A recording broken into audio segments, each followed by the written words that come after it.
जैसे देख रहे हैं आप इस पूरे इवेंट को एनएलसी भारत, आप टेबल के दूसरे साइड हैं, लेकिन इस साइड पे सारे एमएलएज़ राज्य भर से, देश भर से, अलग-अलग पार्टीज़ से आ रहे हैं, तो ऐसे इनिशिएटिव का कितना महत्व है? मैं एनएलसी से पिछले साल से जुड़ा हूँ जी। और हिमाचल प्रदेश में वर्तमान में अध्यक्ष हूँ और वर्ष 1985 से चुनाव लड़ रहा हूँ। जी। एनएलसी का एक बहुत ही महत्वपूर्ण योगदान है सिस्टम को सशक्त और मजबूत करने में।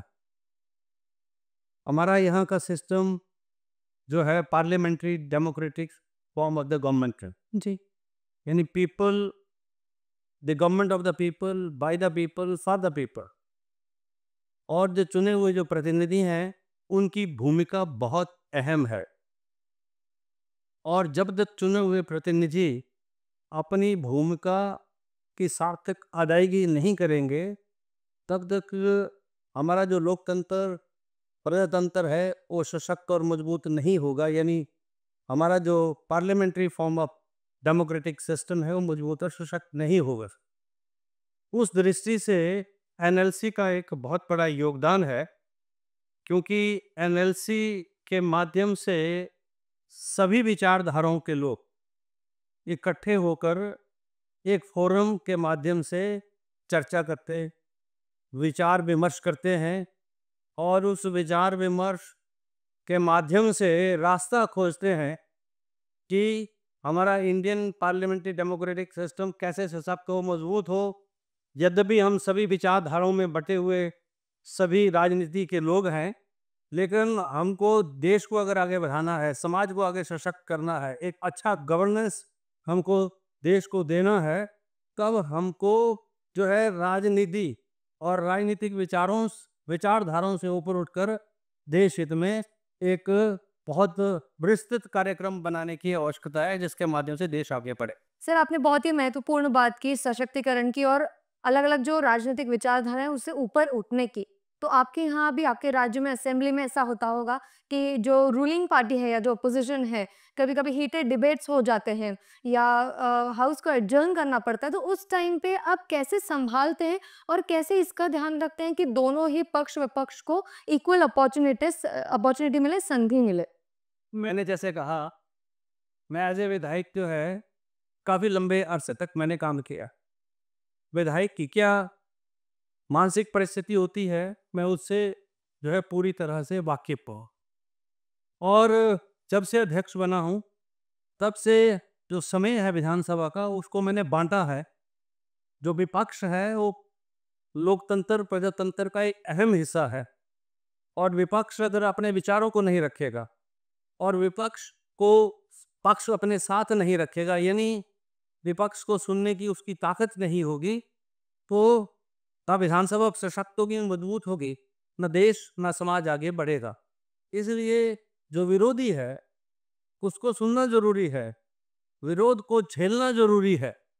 मैं उस दृष्टि से जो है विधानसभा में समय के आवंटन को जो प्रतिपक्ष के नेता हैं और उनके जो सहयोगी हैं, अगर वो कोई बात रखना चाहें, जो बात हिमाचल प्रदेश के हित में है, जो बात हिमाचल प्रदेश के समाज के हित में है, मैं उसमें उनको प्राथमिकता देता हूँ। यद्यपि मेरा समय दोनों दलों में बंटा होता है, बराबर का समय मैं दोनों को देता हूँ।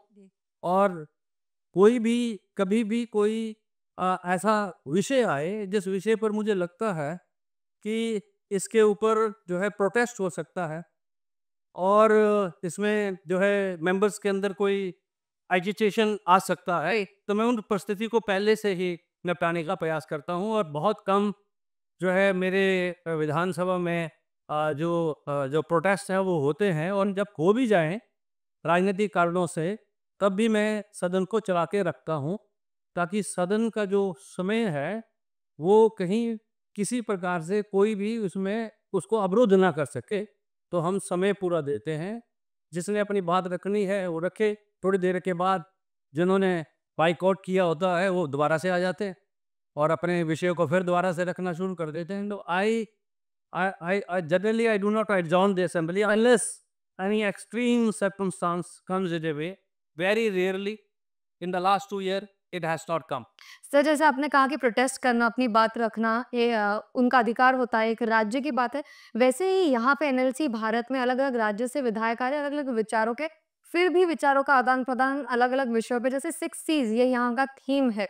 करप्शन हो गया, क्लाइमेट चेंज हो गया, ऐसे सारे विषयों पर चर्चा हो रही है और थॉट एक्सचेंज या पॉलिसी लेवल पे, जो गवर्नमेंट की अलग-अलग पॉलिसीज़ होती है, उनकी भी चर्चा होती है, तो इसको कैसे देखते हैं? मैंने पहले कहा कि ये गैर राजनीतिक जो है फोरम है, जिसमें सभी विचारधाराओं को इकट्ठा करके विचारधाराओं की अभिव्यक्ति के सामने देश की जो समस्या है उनको रखा जा रहा है। जो आने वाला जो भारतवर्ष है उसका क्या प्रारूप होगा, क्या किस प्रकार से जो आने वाले भारतवर्ष की जो समस्या है उसका समाधान निराकरण होगा, सभी राजनीतिक दल यहाँ अपना दृष्टिकोण नजरिया इस फोरम के माध्यम से रखें और फिर वो नीति निर्धारण में एक बहुत बड़ा दस्तावेज के रूप में काम करे। तो ये एक अच्छा प्रयास है राहुल कर जी के द्वारा, ये एमआईटी के द्वारा। और मैंने पिछले कल भी कहा था डिनर में कि राहुल कर्ड जो हैं, डॉक्टर राहुल कर्ड, जो वर्तमान में इस विश्वविद्यालय को देखते हैं और पहले इनके पिताश्री थे, उनका एक बहुत बड़ा योगदान है। और वो योगदान है शिक्षा के माध्यम से समाज को स्वस्थ करने का और समाज के माध्यम से देश को इस रोग का प्रयास। हमसे जुड़ने के लिए बहुत-बहुत धन्यवाद।